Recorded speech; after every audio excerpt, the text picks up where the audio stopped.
ಹೋಗ್ತಿರುವಾಗ heart attack ಆಗಿರ್ಬೇಕು. Doctor ಮೇಲೆ ಹೆಸರು ಬರೆದಿರ್ತಾರ, ಬಸಪ್ಪ ಮಾದಾರ. ಮಾದಾರ ಡಾಕ್ಟ್ರ ಅವನಿಗೆ ತೋರಿಸಬಾರ್ದಂದ್ರೆ ನೆಟ್ಗೆ ಹೋಗ್ತೀಯ ಆ ಕಡೆ. ಯಾವುದು ನಿನ್ನ ಡಾಕ್ಟ್ರು ಹೇಳು? ಎಲ್ಲದ ನಿನ್ನ ಜಾತಿ? ಎಲ್ಲ ಐತಿ ಜಾತಿ? ಜಾತಿ ಐತಂತ ಎಲ್ಲದ ಜಾತಿ? ದೇವ್ರಿಗೆ ಜಾತಿ ಐತಿನ? ದೇವ್ರಿಗೆ ಜಾತಿ ಇದೆಯಾ? ದೇವ್ರಿಗೆ ತಂದೆ ತಾಯಿ ಇದ್ದಾರ? ದೇವ್ರು ಇಂಥ ಜಾತಿಯಾಗಿ ಹುಟ್ಟ್ಯಾನಂತ ಬರ್ದಾನೇನು? ನಾವು ಮಾಡ್ಕೊಂಡಿರೋದು ಇದಲ್ಲ, ದೇವ್ರು ಮಾಡ್ಯಾನೇನು? ನೆಲ ಒಂದೇ ಒಲಿಗೇರಿ ಶಿವಾಲಯಕ್ಕೆ, ಜಲ ಒಂದೇ ಶೌಚಾಚಮನಕ್ಕೆ, ಫಲ ಒಂದೇ ಷಡ್ದರ್ಶನ ಮುಕ್ತಿಗೆ, ನಿಲುವು ಒಂದೇ ಕೂಡಲ ಸಂಗಮ ದೇವ ನಿಮ್ಮರಿದವನಿಗೆ. ಎಲ್ಲದ ಜಾತಿ? ಏನ್ ತಿಕ್ಕಾಟ ನೋಡ್ಬೇಕು, ಜಾತಿ ಗಲಾಟೆ. ನನ್ನ ಜಾತಿ ಮೇಲೋ, ನನ್ನ ಜಾತಿ ಕೆಳಗ. ನಾನು ಮ್ಯಾಗನೆ ಹುಟ್ಟಿನಿ, ನೀ ಕೆಳಗೆ ಹುಟ್ಟಿದ್ಯಾ. ತಮ್ಮ ಮ್ಯಾಗ ಹುಟ್ಟಿಲ್ಲ, ಕೆಳಗೆ ಹುಟ್ಟಿಲ್ಲ. ಎಲ್ಲ ಮನುಷ್ಯರು ಒಂದೇ ರೀತಿಯಾಗಿ ಹುಟ್ಟಾರ. ಊಟ ಮಾಡುವಾಗ ಮೇಲಿನ ತುತ್ತು ಹಾಕಿರ್ತೀವಲ್ಲ ಊಟ ಬಾಯಿಗೆ, ಮೇಲಿನ ತುತ್ತು ಕೆಳಗೆ ಹೋಗಬೇಕು. ಕೆಳಗೆ ಹೋಗ್ಲಿಲ್ಲ ಅಂದ್ರೆ ಮೇಲೆ ಹೋಗ್ಬೇಕಾಗ್ತದ ನೆಟ್ಟಗ. ತಮ್ಮ ಬಿಟ್ಟು ಬಿಡು ಇಂಥವಲ್ಲ ನಾಟಕ, ಬಿಟ್ಟು ಬಿಡು. ಈ ಜಗತ್ತಿನಲ್ಲಿ ಇಂಥ ಬೂಟಾಟಿಕೆಯನ್ನು ಬಿಡು, ಇಂಥ ನಾಟಕ ಬಿಡು ನೀನು. ಜಾತಿ ಜಗತ್ತಿನಲ್ಲಿ ಯಾವುದು ಗಟ್ಟಿ ಹಿಡಿಯೋದಿಲ್ಲ. ಬುದ್ಧ ಕ್ಷತ್ರಿಯನಾಗಿ ಹುಟ್ಟಿದ, ಮಹಾವೀರ ಕ್ಷತ್ರಿಯನಾಗಿ ಹುಟ್ಟಿದ, ಬಸವಣ್ಣ ಬ್ರಾಹ್ಮಣನಾಗಿ ಹುಟ್ಟಿದ, ಸ್ವಾಮಿ ವಿವೇಕಾನಂದ ಕಾಯಸ್ಥರನಾಗಿ ಹುಟ್ಟಿದ. ಜಾತಿಯನ್ನು ಮೀರಿ ಬದುಕಿದ್ರು, ಧರ್ಮವನ್ನು ಮೀರಿ ಬದುಕಿದ್ರು ಈ ಸಮಾಜದಲ್ಲಿ. ಇವತ್ತು ಹಳ್ಳಿಗಳಲ್ಲಿ ಜಾತಿಯ ಗಲಾಟೆಗಳು, ಧರ್ಮಗಳ ಗಲಾಟೆಗಳು, ಇವೆಲ್ಲವನ್ನು ಮೀರಿ ಬದುಕಬೇಕು ಇವತ್ತು ನಮ್ಮ ಹಳ್ಳಿ. ಇವೆಲ್ಲವನ್ನು ಮೀರಿ ಇವತ್ತು ಬದುಕಬೇಕು. ಬಸವಣ್ಣ ಅದಕ್ಕಾಗಿ ಬಂದ ಈ ಜಗತ್ತಿನಲ್ಲಿ, ಬಸವಣ್ಣ ಅದಕ್ಕಾಗಿ ಹುಟ್ಟಿದ ಈ ಜಗತ್ತಿನಲ್ಲಿ. ಅದಕ್ಕಾಗಿ ಕುವೆಂಪು ಬರೆದರು ಬಸವಣ್ಣನವರ ಬಗ್ಗೆ, ಕಾರ್ತಿಕದ ಕತ್ತಲೆಯಲ್ಲಿ ಆಕಾಶ ದೀಪವಾಗಿ ನೀ ಬಂದೆ, ಬಟ್ಟೆಗೆಟ್ಟವರಿಗೊಂದು ದೊಂದಿದಕ್ಕಾಗಿ 8 ಶತಮಾನಗಳಿಂದ ಓ ಅಧ್ಯಾತ್ಮ ಕ್ರಾಂತಿ ವೀರ, ದೇವ ದಯವೊಂದೇ ಧೀರ ಅವತಾರ ಶ್ರೀ ಬಸವೇಶ್ವರ. ಎಲ್ಲಿದ್ದೀವಿ? ಬಸವಣ್ಣ ಹುಟ್ಟಿದ ನಾಡಿನಲ್ಲಿ ಬಸವಣ್ಣನ ಪರಿಚಯ ಇದೆಯಾ ನಮಗೆ? ನಮಗಿಲ್ಲ. ನಮಗ ಬಸವಣ್ಣನ ಪರಿಚಯನೇ ಇಲ್ಲ. ನಮಗ ಏನು ಬಸವಣ್ಣ? ಬಸವಣ್ಣನವರ ಬಗ್ಗೆ 400 ಅಧಿಕೃತವಾದ ಗ್ರಂಥಗಳು, 10,000 ಪುಸ್ತಕಗಳು.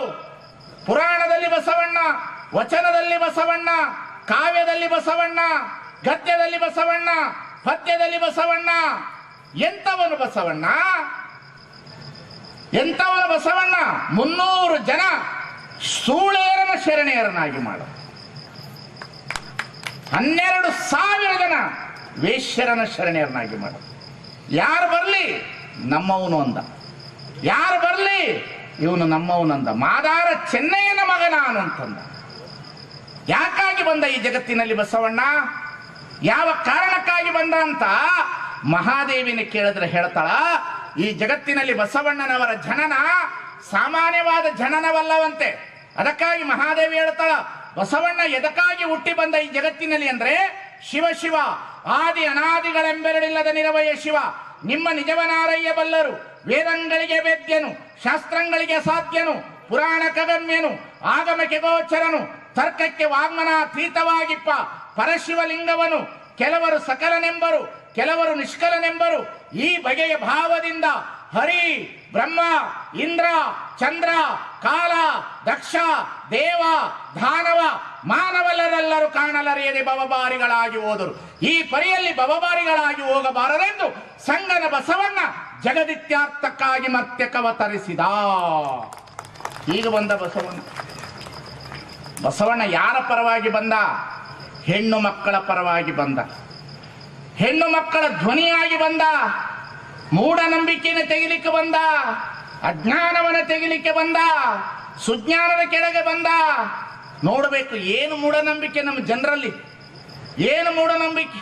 ಎಡಗಾಲು ಕನಿಷ್ಠ, ಬಲಗಾಲು ಶ್ರೇಷ್ಠ. ಮದುವೆ ಮಾಡಿಕೊಂಡು ಬಂದು ಹೆಣ್ಮಗಳು ಎಡಗಾಲ ಹಾಕ್ತಾಳೋ, ಬಲಗಾಲ ಹಾಕ. ಇನ್ನು ಮೇಲೆ ಮದುವೆ ಆದ ಹೆಣ್ಮಗಳು ಎಡಗಾಲ ಹಾಕ್ಬೇಡ್ರಿ, ಬಲಗಾಲ ಹಾಕ್ಬೇಡ್ರಿ, ಕಪ್ಪೆ ಹಾರ್ದಂಗೆ ಹಾರಿಬಿಡ್ರಿ.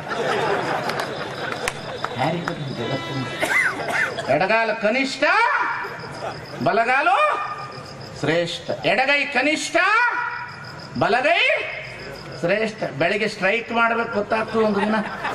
ನಿಮ್ಮ ಕೈಗಳಲ್ಲ, ಎಡಗೈ ಕನಿಷ್ಠ ಅಂತ, ಶತಶತಮಾನದಿಂದ ಎಡಗೈ ಕನಿಷ್ಠ ಅಂದಂತಹ ಈ ರಾಷ್ಟ್ರದೊಳಗಡೆ ಬಸವಣ್ಣ ಎಡಗೈಯನ್ನ ಲಿಂಗದ ಗದ್ದಿಗೆ ಆಗಿ ಪರಿವರ್ತಿಸಿದ ಅನ್ನತಕ್ಕಂಥದನ್ನ ಅರ್ಥ ಮಾಡಿಕೊಳ್ಳಬೇಕಾಗಿದೆ.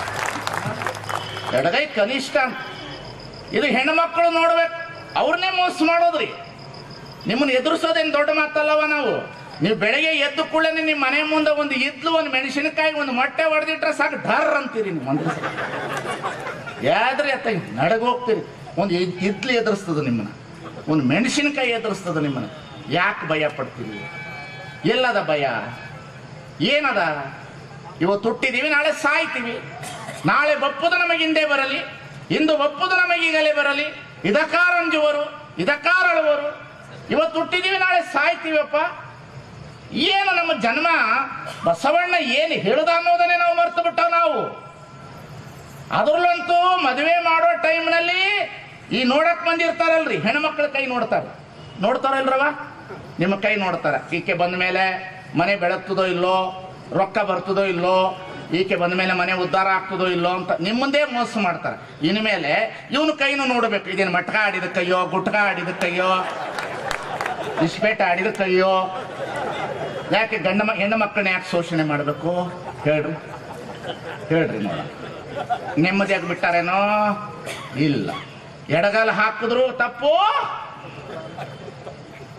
ಬೆಳಗ್ಗೆ ಎದ್ದ ಪಂಚಾಂಗ ಹೇಳೋರು ನೋಡ್ಬೇಕು, ಒಬ್ಬೊಬ್ರು ಒಂದೊಂದು ನಾಮ ಹಾಕೊಂಡು ಕುಂತಿರ್ತಾರೆ ಕಳ್ರು.